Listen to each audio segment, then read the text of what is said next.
Amen. Praise the Thank you, Lord. Jesus. Praise the Now Lord. it's time for the word right now, and I just want to share this word with everyone. And we thank and praise the Lord as always for everything that has gone forth, the encouragement that comes through the songs and the encouragement that comes through the testimonies that take place. And I know that it builds my faith, and I'm sure that, for the other listeners on the line, that they're also encouraging, that their faith is also being built as they're hearing the testimonies, they're receiving the prayers, and they're actually listening and taking in the words from the inspirational reading.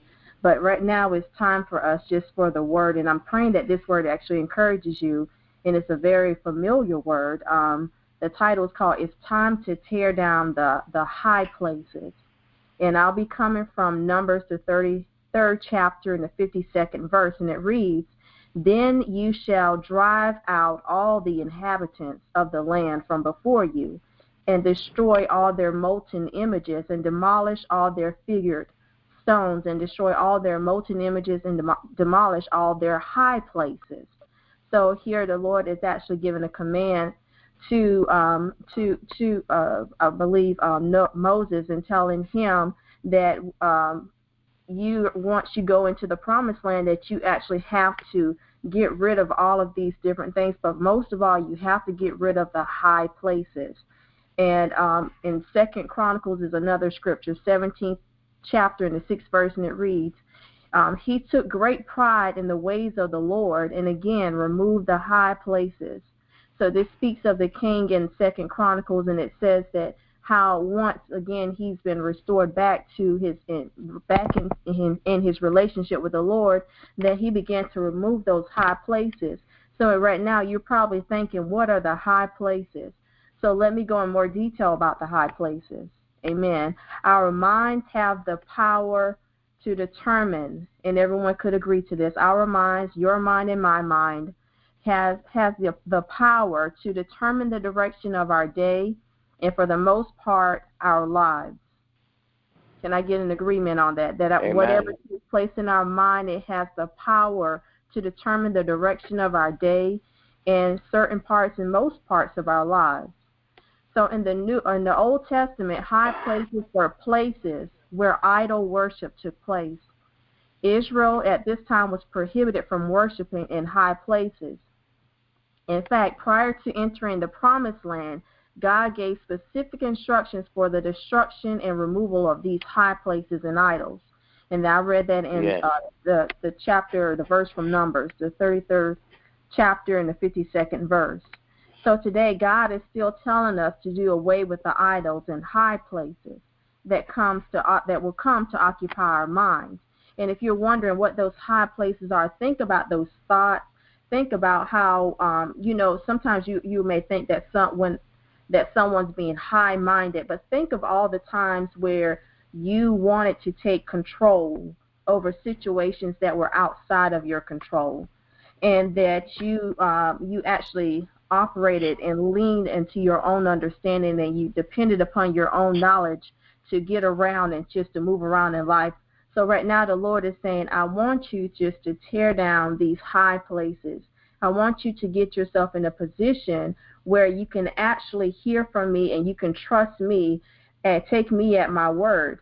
And whenever you take down you're in a position where you're taking down those high places that come to occupy your mind, then you actually will enter into a posture of rest. And when you have a posture of rest in the Lord, then that's a place of trust. So you're telling the Lord, I trust you. I don't know how things are going to work out. Only thing I know to do is just to pray about it. I may have to turn my plate and go on a fast or whatnot, just to find out what's going on and what is the strategy that you want me to take, just to deal with this one issue or this one concern. And when you do that, then that way you're actually entering into a place of rest. So God, again, He's telling us to do away with the idols, do away with the high places that come to occupy our minds. He knows that these things will lead us away from that posture of rest that I've just mentioned, that we've taken before Him, to a place where we struggle for authority of our lives, because we actually with our finite minds and our vision is so limited, we don't know what's going to happen next or what's going to be the outcome. So we have to put ourselves in a position where we're actually trusting and believing the Lord after we've prayed about something, just to enter into that place of rest. Now, some may struggle with the idol of material wealth, but don't forget about the daily fight that you may have to encounter that may take place with worry, fear, and doubt. So when you're faced with insurmountable challenges, it's easy to begin the journey with prayer. And most of us do that. It's easy for us to say, well, I'm just going to pray about it, but, asking God to work things out. But sometimes as time passes along and we don't see an answer in sight, and sometimes we'll say, well, maybe that's not what the Lord wants for me. Maybe I was selfish in my prayer or whatnot. It's a natural tendency to take the reins from God himself and begin to try to do our own work in making things happen, which only results in causing much more of a delay and more frustration. Yes. So today I'm encouraging you all, as well as myself, to cast down those high places, cast down those thoughts, those imaginations, as the word of the Lord says, those imaginations that lift itself against the knowledge of the Lord. And the knowledge of the Lord is the word of God.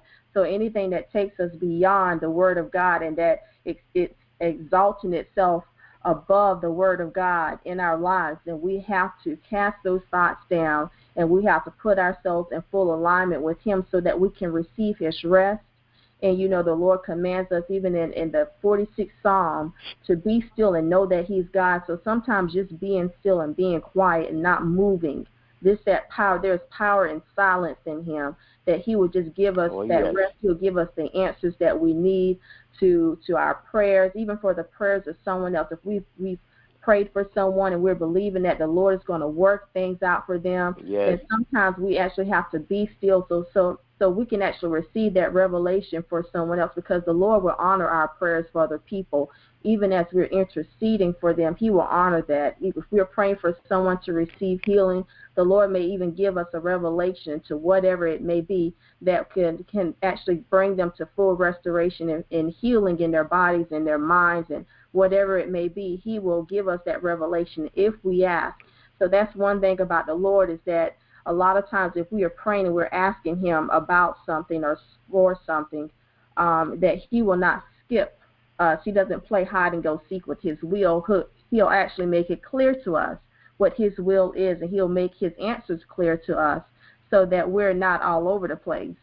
So we actually have to remember and be mindful to always cast down those high places, to cast down every vain imagination. That's what the word of the Lord says. Every vain imagination that will lift itself against his knowledge, against his word. So I pray that word encouraged everyone on tonight, and that even as you're casting your those thoughts, those high places down in your mind, that you submit yourself once again to the rest of the Lord.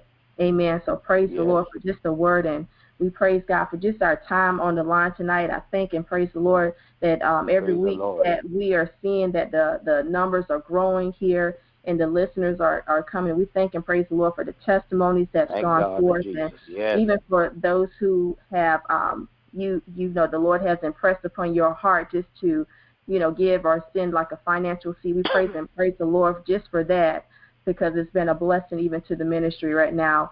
So we're going to end our time with prayer. Father God, in the name of Jesus, Lord, we thank you right now. Thank you for being in the midst. We thank you, Father God, for just everything that has went forth. Thank you for the seeds that have been sown on tonight, Lord. Father God, we thank you, Father God, that you, Father God, will be glorified and that you will be honored. Thank you, Father, that you are a keeper, God, that you will order our steps this week, that you will continue to keep us, keep our families, continue to work on our behalf, on behalf of our prayers, our private prayers. We thank you for the healing, God, that will take place, deliverance and salvation right now, Lord. Father God, we lift up this young lady, Lord, that has gone missing right now, Lord. We come as a collective body right now in agreement, Lord, that this young lady will be found right now, Lord. We pray for revelation to where she is, Lord. We pray not only for that, but we pray, Lord, that you will just place a conviction on her heart, God, that she will be restored and returned back to her family right now. Yes, we pray, Lord. Father God, for the environment that she would return back to, that it will be, Father God, open and welcoming to her right now, Lord. Father God, we pray, Lord, yes, whatever Jesus, the root cause is right now, we pray, Lord, that those issues are resolved right now and that you will take care of those things.